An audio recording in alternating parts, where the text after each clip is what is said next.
नमस्कार दोस्तों, मैं आपका मित्र साथी BL प्रजापति, मोटिवेशनल स्पीकर, लेखक, बजाज लाइफ इंश्योरेंस कंसल्टेंट। आज मैं विषय लेकर आया हूँ रोल्स रॉयस। दोस्तों, इस कार का नाम आपने सुना होगा।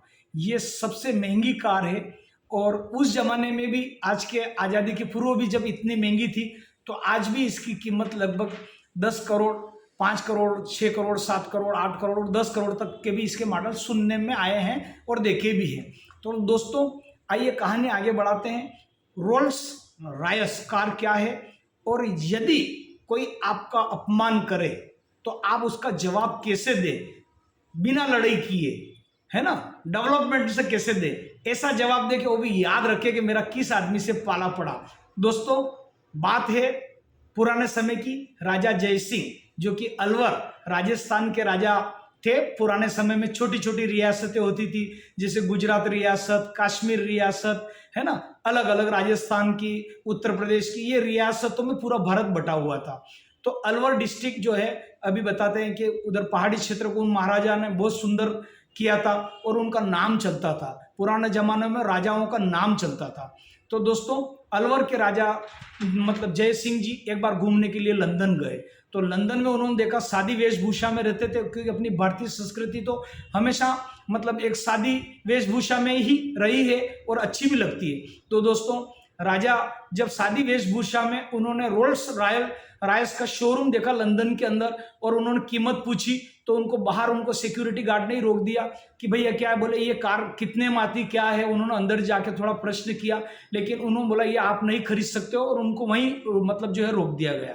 अब वो महाराजा थे, उनको इस बात का पता नहीं था लंदन का।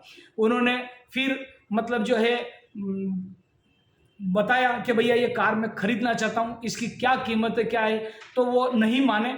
महाराजा घर पर आ गए और उन्होंने बात करी रोल्स रॉयस के शोरूम से कि भैया हमको 2 गाड़ी चाहिए और आप भिजवा दीजिए, ये कीमत है, आपका जो भी है। पुराने समय में पेमेंट का प्रोसीजर उन्होंने किया। तो दोस्तों, उनको बड़ा अपमान हुआ था और वो इस चीज़ का बदला लेने थे राजा ने। तो रोल्स रॉयल को उन्होंने क्या किया कि मतलब जो है अलवर राजस्थान के अंदर जो भी है उसको कचरा गाड़ी में लगा दिया, मतलब कचरा इकट्ठा करने के लिए। आज जो घर घर ये स्वच्छता भारत की गाड़ियां आ रही ना, तो उस जमाने में उन्होंने आज़ादी से पहले रोल्स रॉयस को 2 कचरा में लगा दिया। तो जब पूरे भारत में, पूरे विश्व में ये बात पड़ी कि महाराजा जी के वहाँ पे ये जो गाड़ी है रोल्स रॉयस, ये कचरा बीनती है भारत के अंदर, ये वही ना, पूरे वर्ल्ड में आग की तरह बात फैल गई और भारी इस रोल्स रॉयल के मालिक को नुकसान उठाना पड़ा। उसको मालूम पड़ी कि महाराजा का अपन अपमान किया और ये गाड़ी कचरा में। तो दोस्तों, टेलीग्राम पे उन्होंने बात करी, पुराने जमाने में टेलीग्राम था, और माफ़ी मांगी। और उन्होंने साथ में 5-6 गाड़ियों का एक काफिला मतलब जो है भारत भेजा और उनको राजा जय सिंह जी को गाड़ियां भेंट करी और माफ़ी मांगी और वो गाड़ियां ले गए। उसके बाद उनकी कीमत बढ़ी। दोस्तों, तो जब भी आपके साथ अगर कोई अपमान करे, आपको नीचा करे, नीचा दिखाए, तो आप ऐसा जवाब दीजिए, वो याद रखे, सामने वाला उसकी नानी याद आ जाए कि मेरा भी किस आदमी से पंगा पड़ गया। दोस्तों, मैं अपनी बात कहता हूँ कि मैं LIC के अंदर, जब अभी मैं बजाज लाइफ इंश्योरेंस में पिछले 6 साल से MDRT किया हूँ, और इस साल मालिक ने चाहा तो मेरा COT क्लब होगा, 1 करोड़ की प्रीमियम होगा, जो कि आज़ादी से लेकर अभी तक किसी ने रिकॉर्ड ब्रेक नहीं किया। ईश्वर परमपिता परमेश्वर के आशीर्वाद से ये रिकॉर्ड इस साल हम ब्रेक करने के लिए जा रहे हैं। ऐसा भगवान पे पूरा विश्वास करते हैं कि ईश्वर हमें प्रेरणा देगा और करेगा। तो दोस्तों, मैंने जब LIC की एग्ज़ाम दी तो विकास अधिकारी OP पाठक यहाँ रतलाम के थे। तो मैंने एक बार फेल हो गया, दूसरी बार मैंने निवेदन किया कि सर मुझे आप पढ़ा दीजिए। तो उन्होंने बोला कि ये कोई एग्जाम नहीं, ऐसी जैसे हम कहते हैं वहाँ पर ट्रेनिंग चल रही है काटजू नगर में, आप चले जाइए और फालतू दिमाग नहीं लगाना अपना। दोस्तों, मेरा अपमान कर दिया और मुझे पढ़ाने की दूर की बात है, उनकी गर्मी थी ऐसी, क्योंकि वो एक आध MDRT तो उस समय निकालनी नहीं थी। LIC का बोलबाला था, मैं कोई आलोचना नहीं कर रहा हूँ, कहीं मेरे LIC मित्र साथी, लेकिन उनकी ट्यून जो थी वो मेरे हार्ट को मतलब प्रभावित कर गई, हृदय को भयंकर। मुझे मतलब अपमान का, मैंने कहा इसका बदला लूंगा मैं। तो दोस्तों, मैं दूसरी बार भी फेल हो गया। फिर एक और हमारे विकास अधिकारी संजय गुणावत जी, उनके पास भी गया, उनको भी बोला सर मुझे पढ़ा दीजिए। तो उन्होंने थोड़ा बहुत कुछ मटेरियल दिया और मैंने कहा सर मैं आज एग्जाम देने के लिए जा रहा हूँ, आज मुझे और बता दीजिए। बोले ये कोई IAS की एग्जाम नहीं है, क्योंकि LIC वाले विकास अधिकारी तो केवल एक लाइन में बात करते हैं, पता है ना आपको। इनकी यदि किसी ने, मैं आपको विश्वास नहीं करूँ, जब से प्राइवेट कंपनी आई और 1-1 करोड़, 2-2 करोड़, 3-3 करोड़ की पॉलिसी आई, तब से इनकी काली पट्टियां मारना दूर हो गई और हर एजेंट से नम्रता से पेश आ रहे हैं। जैसे जैसे डेवलपमेंट आएगा वैसे सुधार होगा और होना ही चाहिए। जिंदाबाद मुर्दाबाद के जमाने गए। अब तो एजेंट के साथ जाओ, कलेक्शन लाओ, नहीं तो आपको कल घर बिठा दे। ऐसी प्राइवेट कंपनियों ने इनको मजा चखाया।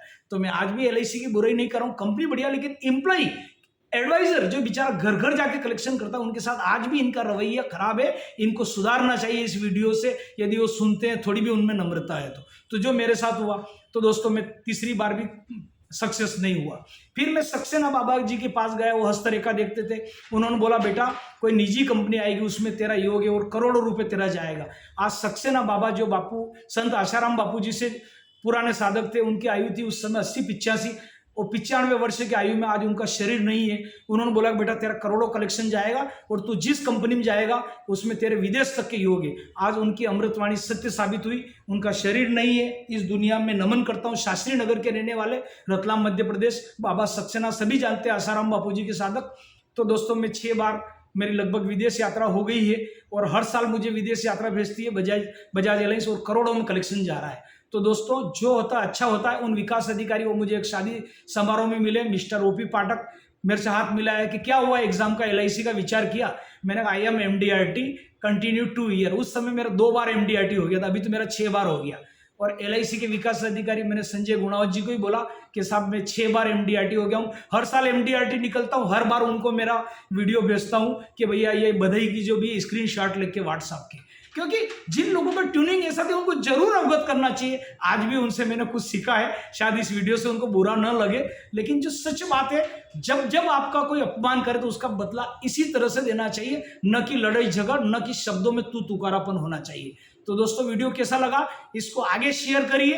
इंश्योरेंस क्षेत्र में तो जरूर करिए यदि आप इंश्योरेंस से जुड़े हुए, और आप भी लाखों कमाइए, करोड़ों कमाइए नम्रता के साथ। दोस्तों जितने पेड़ पौधे के फल लगते हैं उसकी शाखाएं नीचे की ओर झुकी रहती है, तो नम्रता आपके अंदर आना चाहिए। आप करोड़ों रुपए कमाए बिजनेस व्यापार में, लेकिन अपनी संस्कृति को आप ध्यान में रखते हुए आगे बढ़े। आज के लिए इतना ही।